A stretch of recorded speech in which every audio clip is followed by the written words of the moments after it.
Welcome to New York Comic Con 2017. My name is Alex. I'm here with Gabriel Hardman, who is currently working on. Actually, have you completed the Green Lantern Earth one? Yeah, the book is done. Yeah, but since it's a graphic novel and it's a book market oriented thing, it has a really long lead time. So it's coming out in March. It's coming out in March. Yeah. So. Can you give me an idea of what it was like processing the world that the Earth 1 Green Lantern is in versus what we mainly understand as the DC Comics? Right. Well, this was we were asked to do it. We had been talking to Dan DiDio and Jim Lee about a different project, and then just on a phone call, this idea came up of doing this Green Lantern Earth 1 thing, and it seemed like a really good fit for us.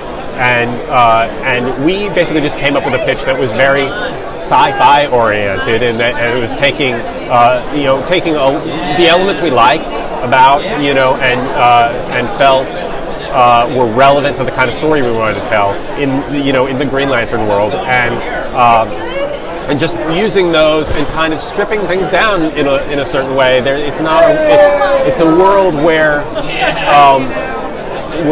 the ring isn't some magical thing. It's sort of a tool that people can use, and it's not you don't say an oath to it, right?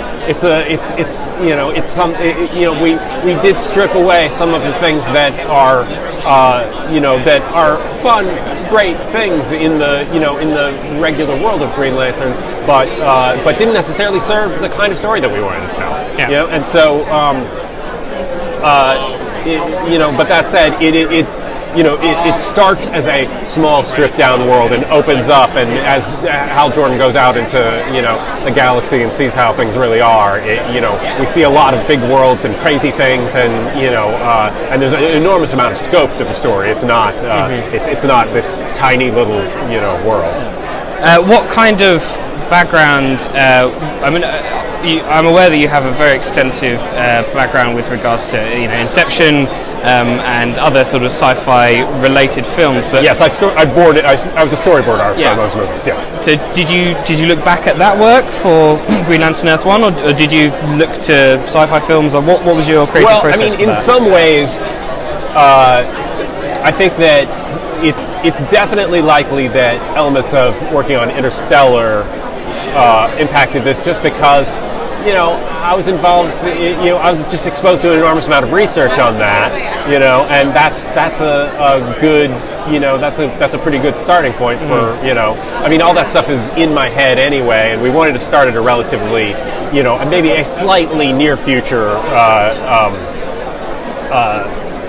time frame for Green Lantern, but a very grounded one in sort of space travel and things that are relatable to and understandable, but still a little bit in the future. So I'm sure that that the kind of research and stuff like that for Interstellar that I was exposed to has an impact on it. But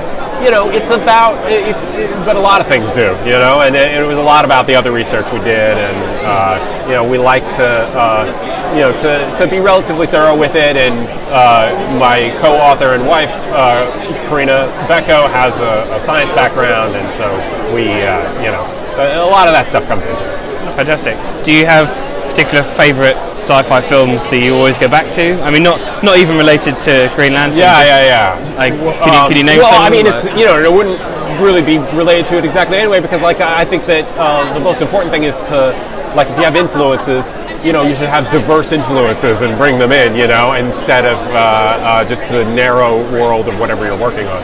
But I love things that are influenced. I mean, like Alien, the first Ridley Scott Alien, is always an influence. Like, that's a huge influence on me, just in the aesthetically, in the way that that I think about representing visual stuff. not a great movie, but THX 1138, George Lucas's movie. Like the aesthetic of that, like is it was so bold and so. I do think about that a lot, even if it's not something that it doesn't really work as a film. But but there's something about the visual ambition of it that I really admire.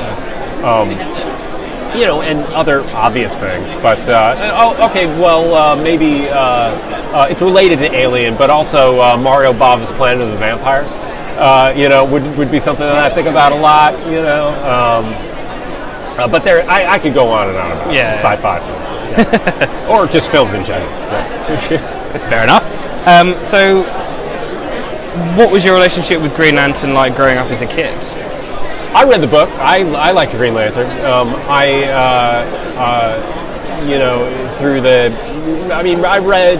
I think some of the earliest books I read were when Dave Gibbons was drawing it in the '80s and early '80s, and I think John Stewart was the Green Lantern at that point. He was the first Green Lantern I was exposed to, and then I read it through the '80s and stuff, and it's always a character I've had a certain amount of affection for, but it's also a character that I always felt like I could do something with.